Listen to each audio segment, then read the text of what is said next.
Mark Omona, a certified public accountant, and Kunwel Muleya, a chartered certified accountant, say even if you plan to use debt to invest in an important asset, you will have to be sure that your business will generate sufficient cash flow by the time repayment is scheduled to begin.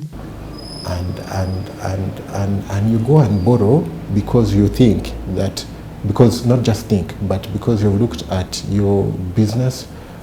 And it could be a startup, it could be, you're just starting up in business, but you've looked at your projections, your anticipated return from the business, and you have determined that you will be able to make enough profit to cover the cost, because you pay a cost to the bank to acquire that loan. We borrow in order to invest. That's the borrowing that makes sense.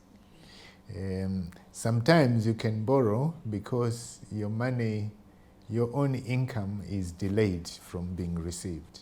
For example, if you are selling goods and they pay you, say, in 3 months, and then you need money to spend during that time, you can borrow from someone in anticipation of the income. A lender will seek installment payments shortly after money is lent. It means you will need cash to begin making payments in relatively short time. When you're considering taking up debt, ask yourself these questions, as Mark Omona further explained. I think you should never acquire debt if you don't have records.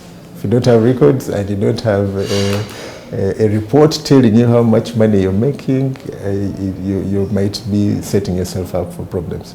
So ideally, you should go to the bank when you yourself understand where your business is. When you go to a bank and you're speaking to the loan officer, those are the questions they're going to be asking you.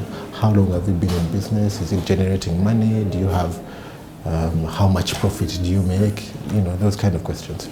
As your business grows and matures, debt becomes a stronger option. The tax advantage will be greater, your cash flow will be more predictable, and the risk you face in potential bankruptcy decreases since you've been operating longer. So he looks at the capital that you would need, which is the amount of money that you would need to start a particular business. And he can look at the structure of your expenses.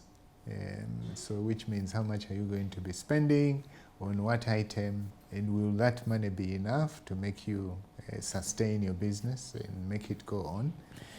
Sarah Nabakoza for Smart 24 TV Prime News.